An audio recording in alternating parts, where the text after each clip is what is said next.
Welcome to Match Day 26 on the EPL Insights podcast provided by Pinnacle with data provided by Infogol. Gareth Wheeler, Jake Osgathorpe with you for another week as we dissect the games and the lines when it comes to the Premier League slate.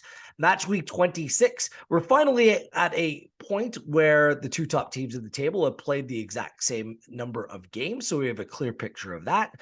We're getting a more clear picture of true candidates in the top four race, and at the bottom of the table, your guess is as good as mine. I just want to give a shout out to those who are watching on YouTube or watching our clips. What do you call this, Jake? I think here in Canada, we call it the turtleneck sweater, and I'm wearing it in honor of the great Eric Ten Hag. He's sporting it well. He's managing better. So good on King Eric and wearing the turtleneck sweater in his honor today. Yeah, I had to do a double take there. I thought I was on a call with Eric himself. So I have a little bit more hair. Just a little bit more up top. Yeah, looking smart for an early morning record on in your time. So, yeah, ready for the big game. It looks like. Do you call it a turtleneck sweater? What do you call this? Yeah, we call it a turtleneck. Yeah. Okay, I've heard it referred to as other things. So mostly lame, but that's okay. The boy bands of the 90s, they couldn't be wrong about everything, could they? Look, we're coming off a little bit of a mixed bag last week. I ended up making a profit, especially through making a plus number bet on West Ham win to nil. Go on West Ham against Nottingham Forest. And I did a little bit of a double when it came to the Carabao Cup final. United on the handicap, the under, as we recommended on this podcast as well. That played as well. How did the week go for you in match week 25? Or 24, yeah. I should say. 25. 25, yeah. Yeah, profitable. Taking on goals in pretty much every match was quite a good thing to do. Sunday was nice. Had the under 2.5 double on the Spurs game and the United game. Obviously off to a nice start with Fulham on a Friday as well. Yeah, which kind of, I think the best bet was in the Spurs game, which obviously we go double stake on that, which just dragged me above the profit line. So I think it was about 0.4 points in profit over the week if you go to a point level stake. So yeah, profitable nonetheless, but not quite as explosive as it could have been. Right. That it started off with the Fulham game. I did my spite bet, the over bet, and it just, it was a tough slog. Anytime you're hoping for a Wolves over, and Fulham now have gone under the total of 2.5 in 8 of 9. We'll get to a potential Fulham play later on this podcast. Most notably last week, it wasn't the Arsenal, the Arsenal moving 5 points clear or City beating Bournemouth 4-1. And as it wasn't any of that, it's Chelsea. Just again, losing. And not only that, failing to score yet again. And the odds have shifted because it's not even perception, it's reality of just how this team from an attacking perspective just is an absolute nightmare right now. They've shifted out on Pinnacle to plus 5,000 to qualify for a Champions League place. Is that just about right now, Jake, considering where they stand in the table? And more importantly, the way things have gone for them over the last few months. Yeah, it probably should be a little bit bigger, really, when you think about it. 14 points off Spurs. You know, if Newcastle win their games in hand, would take them up to 47. That would be a 16-point gap to top four. That's a lot to overcome, especially when you've only got 14 games left. You're relying on, there's 6 teams above them as well that would need to drop points. So there's a lot that has to go their way to make the top four. I had it written off a while ago, pre-break. I didn't think they got any chance. Even more so after they spent all the cash. I think the money they've spent is, it's the good investments, but it's like what we saw with Nottingham Forest at the start of the season. Like the number of players that you bring in, like it is a hindrance because you have to get them all used to being in a different country. Some of them might not speak the language, and they've got to get to grips with a new system, new teammates, and that takes time. And that ultimately is why usually the smart clubs don't do a lot of business in January, because it doesn't give the players time or the manager time to get the best out of them before the end of the season. So, the key really now is, do they stick or twist with Potter? Do they, keep him in charge, give him a full summer to get used to playing with these players, get them up to speed with what he wants to do?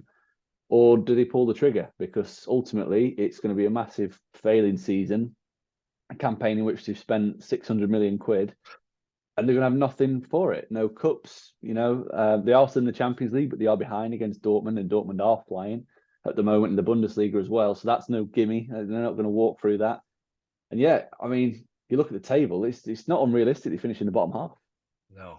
When you say nothing, you mean no goals as well. Yeah, Most no importantly, goals, no yeah. goals. Just And nothing. I like the January window, doing business to fill gaps or fill holes, like bring on what's required, not just throw a bunch of cash at whatever you need or require for potential future services. It just didn't really make any sense. So Arsenal and City have played 25 games. Manchester United have played 24. There's a 5-point gap between Arsenal and City, 11 points between Arsenal and United. Looking at the futures market on Pinnacle, City last week were minus 110. 2 weeks ago were minus 175. Now we're plus 110. Arsenal went from plus 110. 2 weeks ago, plus 175. Now we're minus 110. And I'm still floating Manchester United in that title race, just barely. I know you might be rolling your eyes.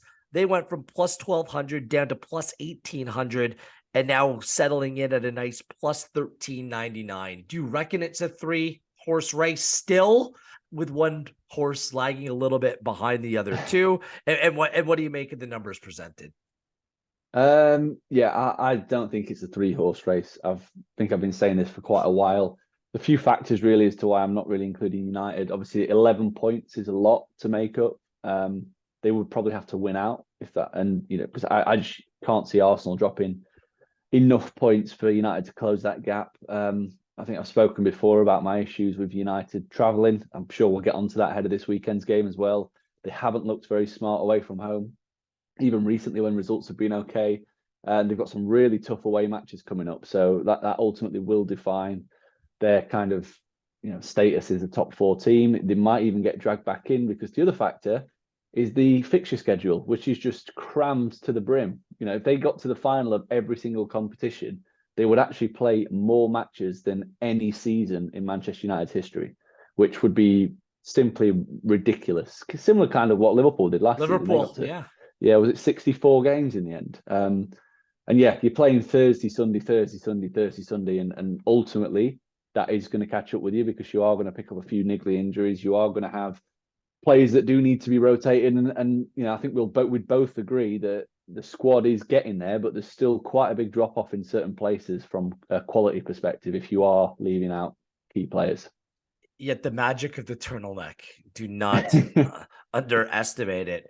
In terms of the top 4 race, looky, Liverpool right back in the mix. They're up to 6th place now. 6 points behind 4th place Spurs. So what do you make of that market? United look absolutely locked into a top 4 spot. I mean, it would be an absolute shock. They're listed at minus 850 on Pinnacle. Spurs come in at plus 120. Newcastle, who are sinking, well, they're at least in stall mode. They simply aren't taking steps forward, are plus 175. Liverpool plus 180, and then Brighton checks in at plus 1,000. What do you make of that market? Yeah, Liverpool looking a bit menacing, aren't they, right now? Menacing. Wow. Yeah, like just in the fact that they are just hovering. Everyone kind of written them off a while ago, and they're now back up to 6th. They win I the certainly game in did. hand. I did, Jake. I am one of those. I fully admit it. Yeah, one of the kind of conversations we've constantly had throughout this season is that if Liverpool got healthy, they would be interesting. And we're starting to see them slowly get back to that full health throughout the team. You've seen Fabinho starting to get a little bit better for game time. You've seen Diogo Jota come back in. I think he's a big player for them. You've still got Luis Diaz, who's to come in. I know Thiago's been struggling with a knock. Van Dijk back in as well. Canate. So we are starting to see that Liverpool team to take shape in terms of personnel from what we saw in previous seasons. It's a small sample, but the defensive numbers are improving. And again, you mentioned, I think at the top of the show, they've played next to nobody over that period of time. Wolves, Palace, Everton, and there's one more, Newcastle. So yeah, they've not really been 10 tested. men Newcastle. Yeah, 10 men. But yeah, they're a little bit of a, I mean, you can't even call them a dark horse, can you, Liverpool? But they've kind of snuck back into it. I still think the price is a little bit too short, though. because I think for as bad as Spurs have been, this Liverpool team are very unreliable, and they have the capabilities to go anywhere on any given day and concede a bucket load of chances, which we've seen throughout the season. Newcastle are still the one for me that I'd be looking at. Has been a bit of a plus drift 175. First time in a while they've shown a plus number as well. Exactly, yeah. I think they're 4 points behind Spurs with 2 games in hand. They've only lost twice all season, which is the fewest defeats in the league, so they don't lose matches. It's just about turning some draws into wins. And I think at some point, and we'll get onto the Newcastle game this weekend, but at some point, Eddie Howe's going to have to almost take the handbrake off a little bit and really get them trying to, they play a kind of a defence-first, controlled style of football. He really needs to get them playing front foot, and the areas they've struggled is actually beating the lesser teams, beating teams mid-table. They're the kind of games that you have to win if you want to get in the top 4. So yeah, I think at the prices there would still be my pick. Let's touch on the relegation battle very quickly. I mean, it is a mess down at the bottom of the table. The odds provided on Pinnacle kind of reflect that. Southampton odds on -290, Bournemouth -275, Everton +100, Forest at +200, Leeds at +200, Wolves at +325, West Ham at +650. You could probably throw Leicester City in the equation. Like, where would you stop? Like, that's the question in terms of who can go down. But in terms of those numbers, is there a number that stands out to you?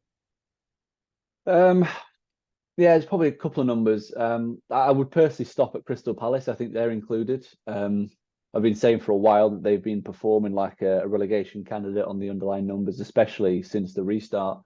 They're only 6 points above the drop zone, which it's a decent gap, but Everton have the capabilities, I think, to win a couple of matches, which will make it interesting. The same with Bournemouth, which they've shown in recent weeks, just how much more competitive they are with the signings that they've made.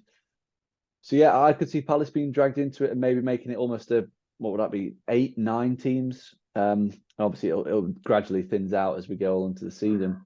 As a number, I've got to say, you could make a really strong case for all of them, because Wolves' results have been okay under Lopetegui. The process hasn't. The process has really not been as good as what I expected it to be.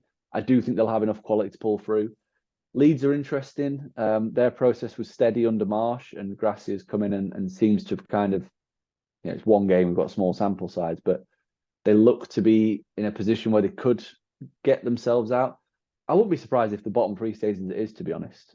I think during the World Cup break, I did a restart piece for Sporting Life, and I did have Everton, Bournemouth, and Southampton as the bottom 3 at that time. Well, look at you. Yeah, well, we've got the Wizard of Oz. Left? Well done. 14 games left, so let's not get crazy yet. But yeah, I think the treble was about plus 2,000 at that point. For all 3, it'll be much shorter now. But yeah, it really is. It's much, in my opinion, it's much harder to kind of assess the relegation picture than it is the top 4. Just purely because there's so many teams that you can make a really negative case for. I think the only team who will be safe is West Ham. I think West Ham will get well clear. But the rest of them, maybe Leicester probably have a little bit too much firepower. But the rest of them, you could make a really strong case for. I know you're probably on Forest at the number. Forest down. Yeah, I am. But because I just think you can make the case that the 3 teams that are in the bottom 3 right now could get out, and there could be 3 different teams that end up there. It's unlikely. Especially the way that Southampton are playing. But this weekend's going to be critical. There's a bunch of matches at the bottom of the table, which, depending on who you like, might affect the way that you look at that futures market as well. So make sure you consider all things before making your plays. Let's get into our feature 5, then go rapid fire with a full slate of games back on hand here in match week 25. Also coming off of some midweek fixtures in both the FA Cup and the Premier League. And we'll start off with the early game on Saturday. Why not get a big one right out of the gate on Saturday? It's Manchester City and Newcastle United. City coming off a 4-1 victory over Bournemouth last weekend, 3-0 win over Bristol City Tuesday at the FA Cup. And guess what? Phil Foden's back. You kind of just forgot about him over the past little bit. He scored 3 goals in those last 2 games. 5 straight games played away from home for Manchester City in all competitions, and 3 straight Premier League wins for City as well. They haven't lost in 6. Both teams have scored in all competitions in 5 of 6. They've been the first to score in their last 6 and been the first half winner in 5 of 6 as well. They have a 32.1 expected goal differential according to Infogol. That's almost 8 goals better than anyone else. That's how good they've been on the balance of the season. Newcastle are 4 points back now with Spurs in 5th place with 2 games in hand. One of those games in hand came because they didn't play last weekend. They played in the Carabao Cup final and lost 2-0 to Manchester United. They lost 2-0 before that to Liverpool as well, before having back-to-back draws in the games before that. 3 straight draws away for Drawcastle, 4-6-1 away from home, only conceding 7 goals on the season, which is second best in terms of expected goals against, according to Infogol away from home. They haven't won in 4 overall, no clean sheet in 5. They played to the under 2.5 in 8 of 9. No Nick Pope, he's still suspended, but Dubravka can come back in if he's preferred to Karius for this weekend's big game against Manchester City. Earlier this season, they played to a thrilling 3-3 draw at St. James's Park. Newcastle were up 3-1 in that game through an hour of it, and the XG in that game was huge, 2.3 to 3.77 in that game. City in this rivalry, no losses in 8. Newcastle, no clean sheets in 15. We'll start off with that being a key stat that you're going to see that theme with teams not picking up a clean sheet against one another this week against their opponent across the board. And they've gone over the total of these matches of 2.5 in 5 of 6. And City is being first to score, continuing that theme in 9 of 10, and the first half winner in 5 of 7. Is there a number that you're looking at in this game or a play that you're recommending, Jake? Yeah, I liked the price on offer for both teams to score. I think it's at -111 right now. You mentioned it there. Both teams to score has been, City have kind of been the kings of that recently.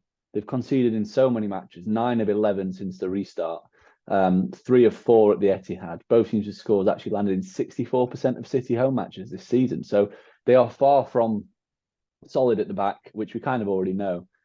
But going forward, they've been pretty electric since the World Cup. 2.6 expected goals for per game is what they've averaged, which is league leading, unsurprisingly. And it just shows that they are still creating chances at a monstrous rate. And we know Newcastle are a very stubborn defensive side. They've shown that over the course of the season. But the way in which City are creating, you just can't see them holding or limiting them and keeping a clean sheet. So I like the chances of City scoring. As I mentioned, I think if Newcastle are to get into the top 4, they do need a slight change in tactic. They're going to need to play more on the front foot. They're going to need to take the games to teams and play with a bit more attacking impetus. 6 goals in 8 league games since the restart. But interestingly, they've been creating chances. Those 6 goals have come from opportunities equating to 15.1 expected goals. So they've underscored by around 9. And just for all the math nerds out there, there's just a 0.7% chance that they would have scored 6 from those chances. And in comparison, they would have had a 1.2% chance, so nearly twice as likely that they'd score 25 from those chances than it would be to score 6. So goals will come because they are creating the chances, and that's kind of what happens. Regression will take place. But they do need to play more on the front foot, in my opinion, to try and get themselves in front more often and really kill teams, because it's been hurting them, the fact that they've been in so many low scoring games and they haven't been able to kill the game. So I think they'll have more than enough opportunities to score against City. I do like the look of BTTS. That's exactly my play. Both teams to score at -107. Again, the way that they played last time at St. James's Park, a place where they typically played cagey, there was all kind of chances. Newcastle can't keep a clean sheet against Man City. I'm confident that they'll be able to score against the backup goalkeeper for Newcastle. And for Newcastle, like, City still do concede goals. They gave a cheap one late against Bournemouth last time out. They have some big games upcoming, including the Champions League. I think it's a good context. And the best number on the board is both teams to score at -107 for me. In a game, I'm not quite sure what the total, where that will end up, but that's my most confident play in this game. And I have no problem taking that number at -107 as well. So consensus out of the gate in the City Newcastle game. Good start to this week's podcast. It's a good start, yeah. Let's switch over to Arsenal, top of the table, taking on Bournemouth. Arsenal coming off a 4-0 victory over Everton midweek. One of those weekends where they're making up one of those weeks where they're making up some of those games in hand. Martinelli had a brace in that game. 3 straight wins for Arsenal now after that mini slide, that mini stumble that they went through. They've scored 4 goals in 2 of those games, 2 of those wins as well. Although the 1-0 over Leicester City on the weekend had just an XG in that game of 0.02 to 0.64. But that, in terms of the way that Arsenal's played, is the exception and not typically the rule. Although they do have the lowest expected goals against in the Premier League at 23.8 in 25 games. Bournemouth are coming off a 4-1 loss to City. They've gone under the goal total, however, in their 5 games straight before that. They haven't scored more than a goal in a game since all the way back on November 5th, and that's a span of 10 Premier League games. They have the lowest XG of 23.4 in 25 games and the worst expected goal differential. And that carries over to their away form as well, that they have the lowest XG and the worst expected goal differential. 10 goals scored and 32 goals against in their travels. In terms of head-to-head, the game they played earlier this season, Arsenal came out on top 3-0. Odegaard had a brace in that game. Arsenal haven't lost to Bournemouth in 6th. No Bournemouth clean sheet in 12. That trend, look out for it. They've gone over the total of 2.5 in 8 of 10. Both teams to score in 5 of 7. Arsenal to score first in 7 of 8, and Arsenal a first half winner in 4 of 5. Arsenal at home, a significant favorite here. I don't have a play in this game, but I'm curious if you do. Yeah, I thought the price of Arsenal to win to 0 was appealing at -111. Now, you look at the stats and you'll see that they've actually only kept a clean sheet in 25% of home matches this season. But if we just look at the fixtures, they've actually had pretty tough home fixture list. They've only played 2 of the, I guess you could call them relegation candidates at the Emirates. Those being Everton the other night and Nottingham Forest. And in both of those matches, they won very convincingly and they kept a clean sheet. So they're the only 2 relegation candidates they've played at home. They've kept clean sheets in both. You look at their underlying process at home, averaging well over 2.3 expected goals for per game, allowing just 1.1 expected goals against per game, which is a really solid process. And then you look at the other side and you've got a Bournemouth team who have failed to score in 58% of their away matches, which is not a surprise given that they've averaged 0.85 expected goals for per game. So a really poor travelling attacking team against a strong home team. I think it'll be a very convincing victory. I know Bournemouth have shown a little bit of late in terms of what they're capable of. The fixture list hasn't been kind to them. They got that first win in a long while against Wolves, and then, here you go, play Man City and Arsenal back to back. So yeah, I think that Arsenal will be able to deal with Bournemouth in the same kind of manner as City did, and rack up a score, but more importantly, keep a clean sheet, because I think that's where the value is in this one. What's the number for Arsenal to win to 0? It's at -111 at the moment. Okay, -111. Yeah, I look for Arsenal in the handicap. It's at 1.75. They're more than capable of doing it. There's just not a number that I love in terms of this. Also, just a quick mention, Arsenal travel in the Europa League midweek Thursday as they play Sporting of Portugal. Let's move on. Brighton and West Ham is our next feature game. All these games, by the way, so far being played on Saturday.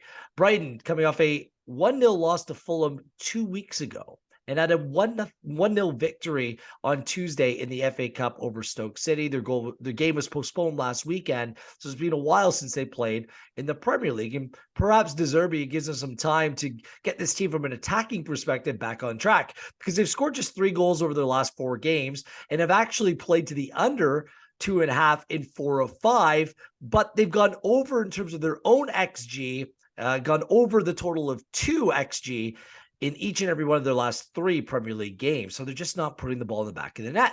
They've been also the first to score in 7 of 9. They have the 5th best XG overall in the Premier League and the 4th best expected goals against and expected goal differential. For West Ham, coming off a 3-1 loss midweek in the FA Cup at Manchester United, the 3 goals that were given up all came in the final 15 minutes of that game. That game followed what was a breakout goal-scoring victory for West Ham on the weekend, 4-0 over Nottingham Forest, which made my betting account very happy. Danny Ings scored a brace in that game, and they had an XG of 2.59 in that game, their biggest XG in quite some time. No wins away for West Ham in 10. The last and only away victory on this Premier League season came at Aston Villa back in August. They've scored more than one goal just once over that span. Really the reason why they're not winning games. They only have 7 goals scored away from home on an XG of 16.3, so simply not taking their chances.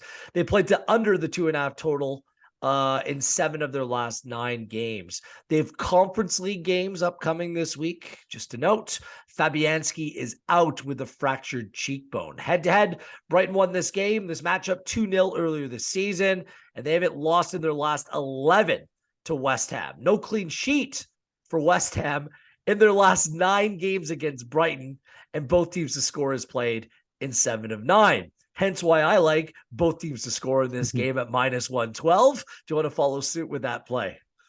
No, I've actually got no bet on this one. I think there could be goals, but you can also see the argument against goals given how controlled Brighton can play, and they have been playing recently. More at the back, because you're right, they've been creating loads of chances, but defensively, they've looked really solid. You know, the XG, expected goals against totals of the last 3 matches have been 0.29, 0.8, and 0.93. So they're not conceding chances. And I think West Ham are a much better defensive side than the 3 teams that they've played. So I don't expect Brighton to create as many good chances. I kind of had enough warning signs for me to sort of steer clear. If I was to have a play, the price on Brighton to win at -125 did appeal. As a potential, because the process at home it's up there with the best in the league. They're averaging nearly 2 expected goals for per game and allowing just 1 expected goal against per game. And then you've got West Ham, who, as you said, have got a Europa Conference League game coming up. I think that's a competition that we'll be trying to win. They've obviously just come off the back of a draining FA Cup game at Old Trafford on Wednesday, in which they looked pretty decent for an hour, and then the last half an hour they got run ragged, and you could see there was some tired bodies on that pitch at the end. So that would have me leaning towards Brighton. It's just get to the point where you have to step back and go, Brighton are, they're a top 8 team. West Ham, in my opinion, are probably a top 12 team. Should Brighton be -125? I think that number's a little bit too short. So I'm happy to just leave it for now. And if that number drifts to maybe -115, then I'd definitely be pulling the trigger on a Brighton win. Yeah, I can see that. I looked at that number. The one thing I actually do like from David Moyes is he's playing attacking players again. And whether his hand is being forced because of some selection issues, but like players like Benrahma and Fornals and Paquetá and Antonio and Bowen, like these players are being played together at times. Like more than 2 of them, which for me is progress when it comes to West Ham. There has to be a widespread acknowledgement that they need to score goals. Both are good from an XG perspective, and I'm expecting this game to perhaps open up a little bit more than typically what we've seen from West Ham. That's my hope. It comes with risk. Moyes can pull the emergency brake and reel it all back in and play a very defensive side at Brighton, which I think would actually be a mistake. I know he has his backup goalkeeper. Both teams to score at -112 is a number I can get behind, though, and I will get behind it this weekend and hope that they can find a way to find the back of the net. Let's shift to the games on Sunday.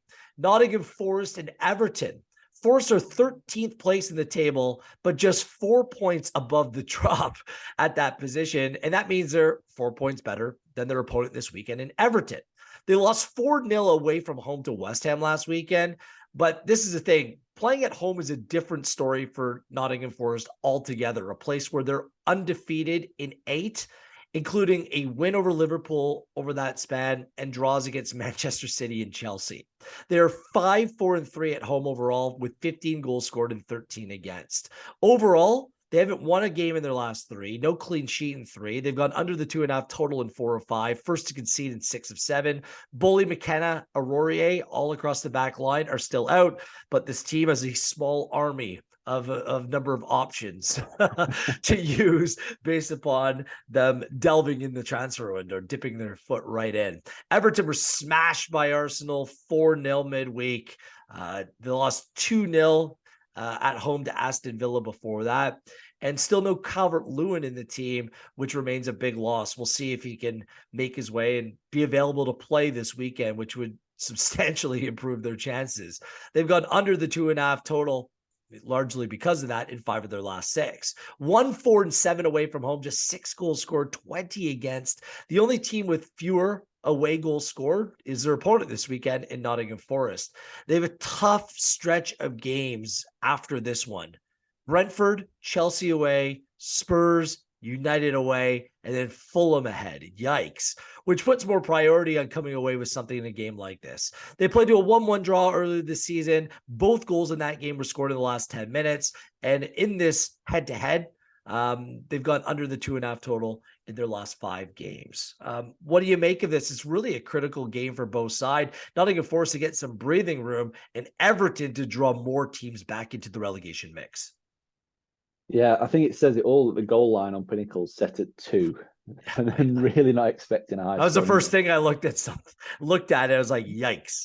Yeah, that's straight away is a bit off-putting for me to get involved in the goal line. I think it's going to be low scoring, but if one of these teams does score, then the impetus, they have to try and get a result. It's kind of it's a pretty big game. It's a big old cliched 6-pointer at the bottom. So yeah, I could see that under's potentially being breached if there's an early goal. I went back and forth with a play on this one. I think what has kind of just clinched it is I was just looking at set piece data, because I was of the opinion that Nottingham Forest were actually pretty poor at defending set pieces, but that's not the case, or it hasn't been the case of late anyway. And obviously, I spoke last week about how strong Everton are from set pieces, and they did create a few good chances from set pieces again. So I just wanted to be sure that Forest aren't one of the worst in the league when it comes to defending set pieces, and they're not. So I'm more than happy to take Forest on the handicap. I think that's was it +0? So draw no bet, pretty much -109. That just looks spot on to me. It looks like a really sensible bet. You mentioned they're unbeaten in 8 home matches in the league. They've played Chelsea, Liverpool, and Man City in that time. You look at the games they've played against teams, bottom half. They've avoided defeat, obviously, against Villa. Beat Crystal Palace, who, as I said, probably do just slip into that mix. They beat Leicester and they've beaten Leeds. So when it comes to playing against teams in and around them in the league, they have fared very well recently. And the XG numbers have been pretty good as well in terms of creating chances in those matches and limiting their opponents. So, yeah, I think Forest are definitely a team that we should be getting on side when they're at home, and particularly with a draw no bet, a kind of 0 handicap start. And obviously Everton, they've had a short week. They played on Wednesday. They got the run around at Arsenal. Away from home under Dyche, they've been really poor. I know they've had 2 tough fixtures. They played Liverpool and Arsenal, so 2 of the tougher away games, but they've conceded a lot of good chances. And more alarmingly for me, as someone who thought they'd get a decent or a positive result against Aston Villa last week, was the way in which Aston Villa kind of carved them open. So I think that this is a tricky game for Everton, and for me the value lies with taking Forest on the handicap. Yeah, look, Everton's had a difficult stretch. That Villa team going into Goodison Park was due for a better performance. They had been playing really poorly, so I think they've been dealt Everton had been dealt a bad hand. The first number I looked at too was the total. When it's at 2. Rather than making that play, I look at where might be a preferable play, and I always go to the handicap next when it's a low scoring game, because there's not going to be much between the two sides. So I kind of weighed it too. Nottingham Forest, a draw no bet at -109. And Everton, this line continues to shift and provide a little bit more juice in Everton's favor. It's now at -101, the draw no bet. And that's where I've ended up. Everton with the handicap at -101, because I'm getting a little bit more juice than siding with Nottingham Forest in this game. It could be a 1-0 either way. It's not just my Nottingham Forest fade, because I don't believe in this team. But still, I think like games like this, I think that Everton are going to be very difficult to beat. And even though they're going to a difficult place, look, Forest has ridden their luck in some of those games at home, let's be honest as well. Just in terms of the pressure that mounts on them and how disorganized they are at times. I don't think that that's what you're going to see with Everton. I think they're going to be robust, difficult to break down in this game. And in that decision on who to back with the draw no bet, I'm going to go with Everton here at -101. Give me a little bit more, and hopefully they give me a little bit more this weekend. So, well, it's kind of a mini head-to-head that we've got going on there. It is a tough one. I think the only other kind of avenue I looked at was potentially signing with cards, going down the booking avenue, because these are two teams that are good for cards in terms of they collect a lot and they receive a lot, and their opponents receive quite a lot as well. I think the line's currently set at 4 at -128, so an over 4. And we've got a decent appointment as well. We've got John Brooks in charge, who's averaged 3.7 cards per game this season. He's refereed Everton recently as well a few times and flashed the cards. So that might be an avenue to go down, given the magnitude of the game. If there's nothing that really takes your fancy from a kind of a traditional market perspective, the handicaps, the goal lines, then look at the cards, the over 4 bookings. So money back if there's exactly 4. And obviously if there's any more, you get a winner. Just really quickly on Everton's away form, 4 of their last 5 away games in all competitions, which they haven't fared well, at Arsenal, at Liverpool, at City, at United. I mean, that's, Forest, although the numbers look good and they played really well at home and give them full credit for it, they're not those teams. So we'll see if that plays into their advantage. It's going to be a scrappy one and a big one for both sides this weekend. So a little bit opposite plays. It's not a true head-to-head. It's kind of like a half head-to-head. So we won't count that in terms of our overall tally, but something to monitor this weekend, because potentially we just come away with nothing if it ends up in the always predictable goalless draw, which could play this weekend as well. Let's move on to the second real feature game of the weekend. From Anfield, it's Liverpool, it's United, and I can't wait for it on Sunday. Liverpool coming off back-to-back clean sheets for Liverpool. Look at that defensive process.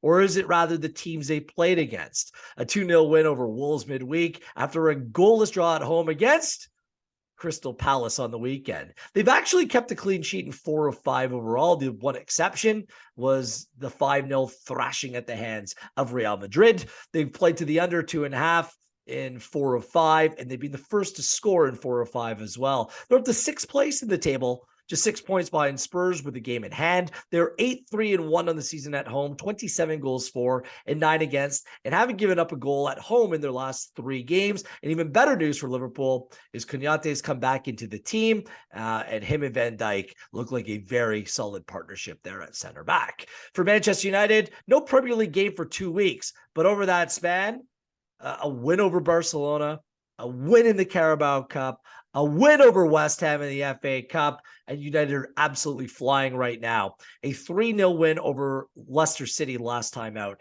in the Premier League. United somehow haven't lost a game with both Bruno Fernandes and Casemiro playing in the team. That's just a ridiculous statistic. And guess what? They're both, unless something crazy happens, going to play this weekend. 4 wins in a row, no losses in 11 in all competitions, and they've gone over 2.5 goals in 4 of 5. This team is just playing some really good attacking football when it was a struggle earlier in the season. They've scored 2 or more goals in their last 5 league games, and they've scored 2 or more goals in their last 12 games overall. They moved up to 4th in the table, 4th in terms of goals scored in the table, and they've scored 41 goals and it's spot on in terms of their XG at 41.8. They're the third best away record of 6-2-4, but, and it's a big but, 17 goals scored to 20 goals conceded, and they actually have a negative 0.9 expected goal differential according to Infogol, with seven teams better than that in terms of that category. Luke Shaw was unavailable midweek. We'll see if he's available for the weekend. And Jadon Sancho was sick midweek and should be able to go on the weekend. Head-to-head, United won this game 2-1 earlier this season, and this matchup has gone over the total of 2.5 in the last 6 times that they've played. Another massive game this weekend. What's your big play in this one, Jake? It's a tough one. I've been going back and forth as well. I think there's the market looks about right to me. There's a lot of caveats to both teams. Recent form, obviously, Liverpool 4 clean sheets in the league in a row, but those 4 have come against kind of lesser teams, lesser opponents that you'd expect them to win comfortably against. And United away from home have been a little bit suspect at times. They've conceded nearly 1.5 expected goals against per away game across the last 7 matches. So, in theory, you've got 2 teams with potentially very vulnerable defenses, which would lead itself to quite a high scoring game. I just think the line's set a tiny bit too high for me, though. So I'm actually going to go no bet in this one. Gutless play. I had United on the handicap written down. Oh, actually, the price has actually moved. Maybe we might have a play. Last night when I did these notes, the price was plus 104 for United on the handicap. It's now plus 111. Plus 111. So the market is moving against them. The only thing that's holding me back is the schedule, which is piling up for United. They've played a lot of football. I know that they're winning a lot, so they carry that momentum, and it kind of you don't feel like you're doing as much football work. But the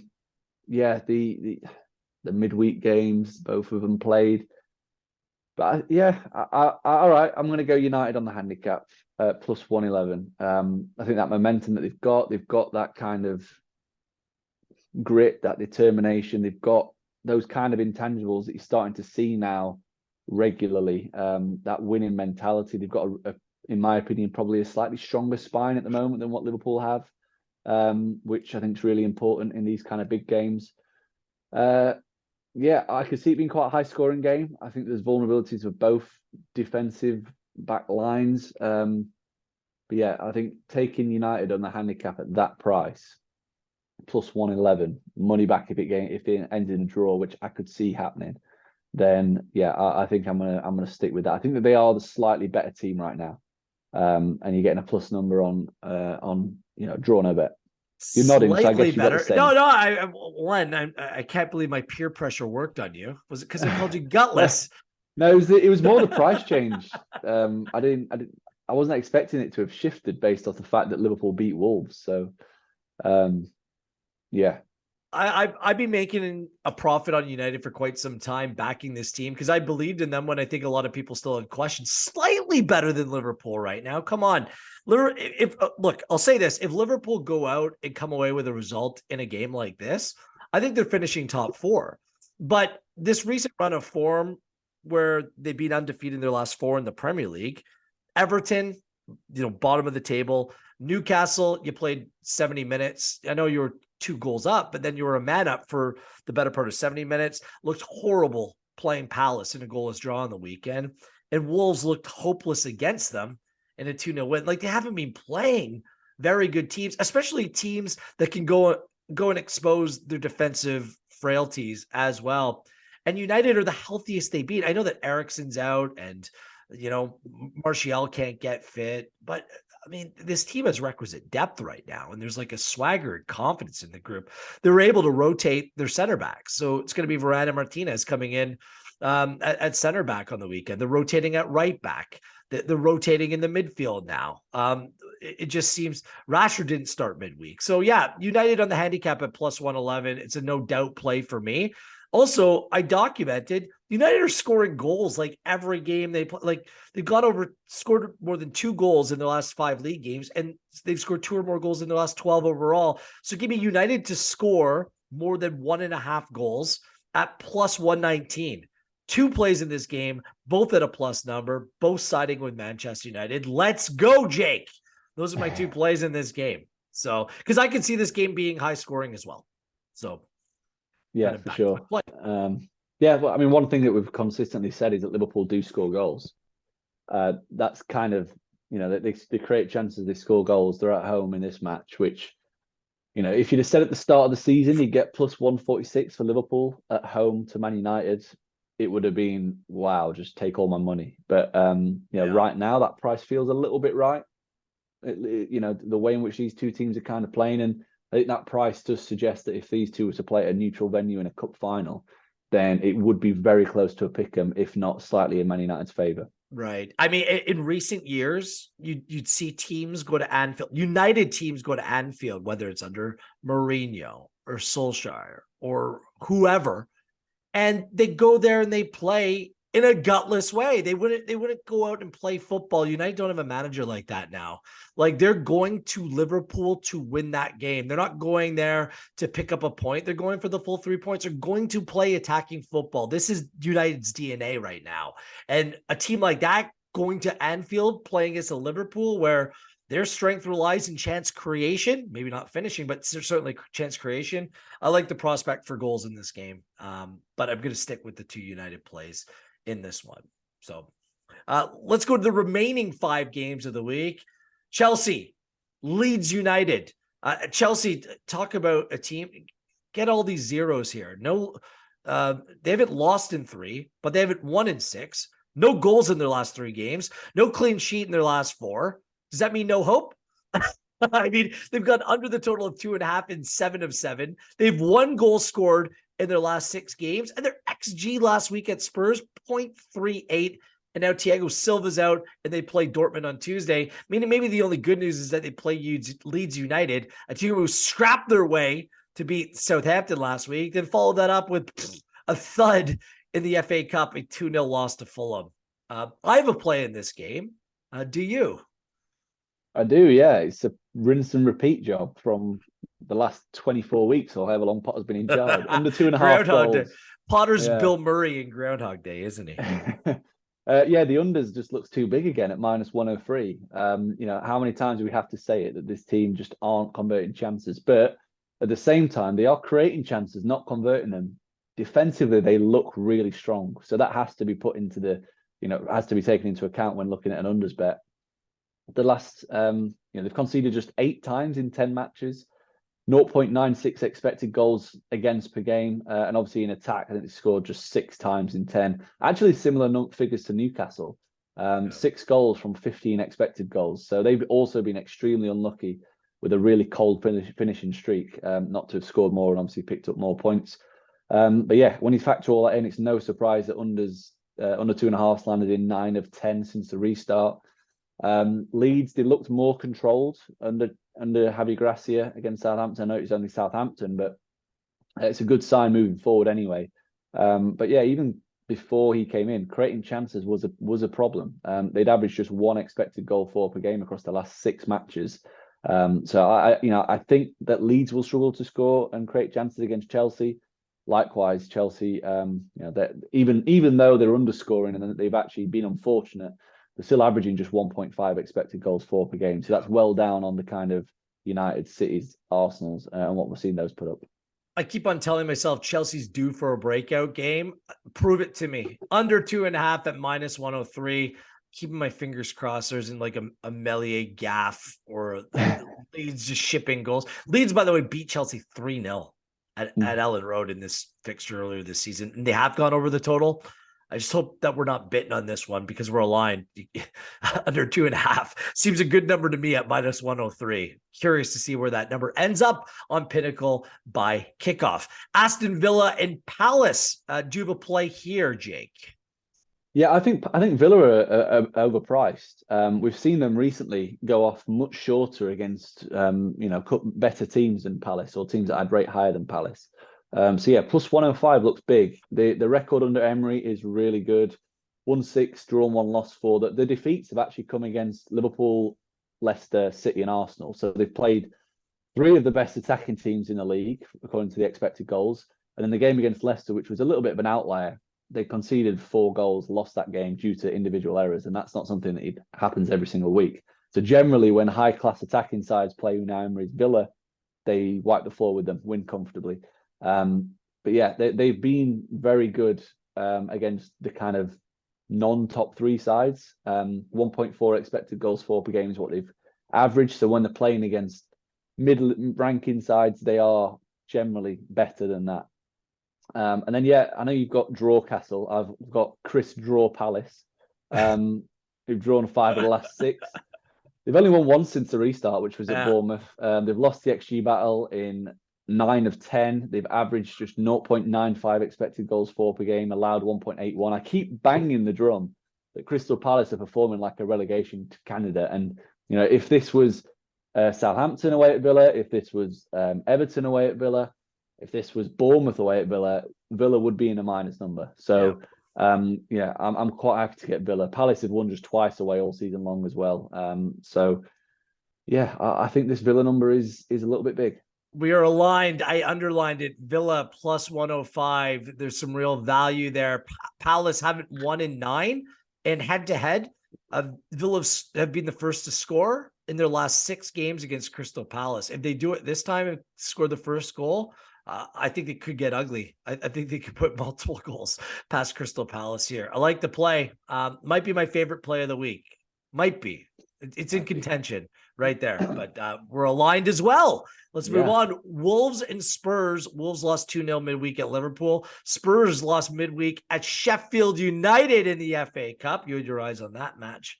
What to make of the Spurs team? My God. Like, they take a step forward, they take a step back. What do you make of this game? What do you make of this matchup? I'm siding with the under in this one. I'm not sure if we're going to make it 3 in a row in terms of games that we're aligned on. Actually, the number has shifted a little bit, under 2.5. No, at minus 127. I'm willing to give up something because I just can't see these two teams scoring goals. Yep. Where's my Control C and Control V? Yep. Copied and paste, under 2.5 goals. 3 in a row. We're in agreement with. Yeah, the number's just too big. 4 in a row with the United game. There we go. Yeah, the handicap. true, yeah. So. It should be much shorter here, minus 127. Wolves under Lopetegui averaging 1.1 expected goals for per game. Unders landed in 3 of their 4 home matches. Spurs, the unders had landed in 4 of the last 5, and they've generated just 1.1 expected goals for per game as well. So 2 teams that are really struggling in attack, and Spurs in particular, they've only generated more than 1.5 expected goals in 1 of 10 since the restart, which is, and that one was literally 1.51. They only just got above the 1.5 threshold. Yeah. They are looking really blunt in attack, which means obviously the unders is going to be in the play. And with these kind of games, Wolves at home, a point's a good result, then generally we know what we're going to get. We're going to get a very deep line block, a very negative performance, and yeah, probably a 1-0 either way. They play in a greasy style like Adama Traore's arms. They're just like, they're slick, but in the end, there's simply no finish. By the way, earlier this season, they played to a 1-0 Spurs win. Harry Kane got the goal.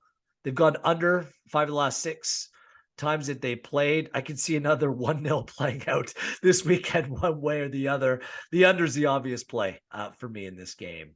Southampton, Leicester City. It's gone bad from worse to Southampton if possible. 1-0 lost to Leeds, and they lost in the cup 2-1 to Grimsby Town. What? The thing that you need to know about Southampton, they have 6 points fewer than anyone else at home in the Premier League. The second fewest home goals and the most goals given up at home.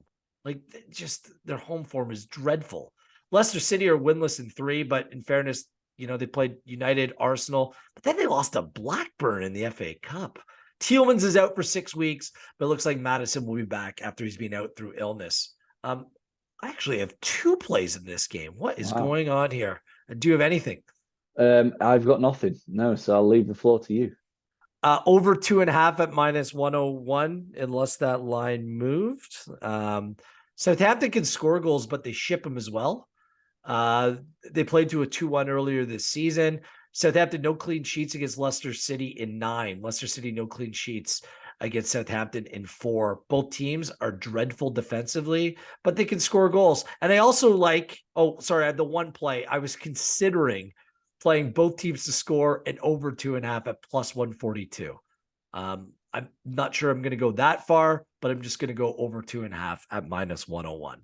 So yeah, that's my play. I'm surprised you didn't just go for a straight Leicester win at +162. It seems like the classic wheels. They're the better team and they're a plus number. I considered it, but I don't fully trust what I'm seeing from Leicester. It's kind of the eye test on this one rather than the numbers. I don't think Leicester City been very good, since their, a 4-2 victory over Aston Villa. They just look a little bit off right now. But I do think that this game can provide some goals. It is quite a big game for them, though, because if Southampton do win and, you get a draw from Wolves or, a couple of others down there pick up points, then Leicester are looking over the shoulders. To be honest, what I was thinking is this game as it's almost Southampton. It's not their last stand because there's a lot of games to go, but you need to win games like this. And I just think that Southampton, there might be a response after the embarrassment in the FA Cup. And I think it could be another 2-1. We'll see. Southampton already did them earlier this season. We'll see. We'll see. Yeah. And if you're winning at the King Power, you can win at home. So they've gone down the Bournemouth kind of route of, we'll sack the manager. Oh, he's had a good result. Right, we'll give him the job. Like, hold on a minute. Like, surely there's someone better out there for this kind of job, rather than just, you beat Chelsea, right? We've got to kind of give it you. Well, yeah. I just prefer staying away from the result in this game and just focusing on the total. It's just one of those. Yeah. Maybe I'm being foolish because you're right. I immediately went to the +162 for Leicester City, but I just couldn't get myself to make that bet, and I have not yet. We'll see if there's any movement on Pinnacle between now and kickoff. And finally, some Monday Night Football, Brentford and Fulham. Brentford hasn't played for 2 weeks. But they haven't lost a game in 5. And this is a team, according to Infogol, expected to finish 6 or expected based on their expected goal differential and expected goals. They're expected to be 6th in the table. They're a little bit under that at 9th. They're forecasted to finish 8th. And Fulham is one of the teams kind of standing in their way.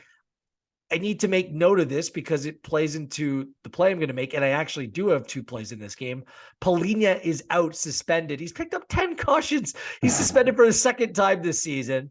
And that's why I'm backing Brentford at home to win this game at +103, a plus number at Brentford at home. It's kind of like the Aston Villa story. This is my joint favorite play of the week. And I like over the goal total of 2.5. I know Fulham have gone under an 8 of 9, but I think that Brentford at home, no Palhinha, will force Fulham to play a little bit more expansive football. Mitrovic is back in the team. And they played to a 3-2, by the way, earlier this season at Craven Cottage. So a Brentford home win, I could always get behind that, especially at a plus number. And I like there to be some goals in this game as well.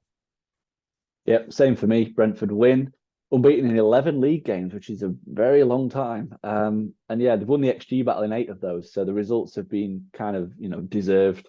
Only lost once at home all season, which was against Arsenal. Process is fantastic at home. I think it's the 5th or 6th best in the league. Fulham, they've been good at late. The results have been good, but the performances haven't. The 14 points from a possible 24, yet they've averaged 0.97 expected goals for and 1.6 expected goals against per game. So for context, that's kind of the same level as what Wolves have done over that same period of time, and Wolves have picked up about 7 or 8 points. So away from home in general, Fulham have been poor as well this season from a data perspective. So I'm quite happy to ride with Brentford to win. Coming off the 2 weeks off as well, Fulham also played Leeds in the FA Cup midweek, as well as playing Friday night against Wolves as well. So consensus on the finish as well. Last time we made Brentford our best bet 2 weeks ago against Crystal Palace at home. They came away with a draw. That's why I made them a co-best bet to see maybe we could put some good juju in their direction with the Aston Villa home win over Crystal Palace. Do you have a best bet this weekend? Yeah, it's probably the unders in Chelsea Leeds. I think that price is huge. 1.97, minus 103. It's a big price. It was between that and the unders in the Wolves game. But yeah, I'll probably give Chelsea the nod because the price is big. And I think, I mean, you know, it is Chelsea after all, this current Chelsea team. They're firing a lot of blanks, which is a big problem. And Graham Potter remains for now. And we'll see as the world turns when it comes to Chelsea. It might be the Dortmund game that defines or that decides his fate. If they get knocked out of the Champions League, then it could be bye-bye. But it's another big week for Chelsea Football Club. Premier League predictions articles, go to pinnacle.com, the resources sections, to keep you locked in terms of the best place to make and the best way to approach the board on a weekly basis. At Pinnacle on Twitter and Pinnacle Sports on YouTube as well. Hey, the return of the South American Soccer Insight Show with our good friend Simon Edwards and company are coming back next week as well. All things Copa Libertadores. We're looking forward to Simon being back on the pod. At Gareth Wheeler, at Jake Oz, where you follow along. And the odds are correct at the time of recording. Please gamble responsibly. Top work again this week, Jake. Enjoy it, and enjoy it to all of you out there as well. Thanks for listening to EPL Insights provided by Pinnacle and with insights provided by Infogol.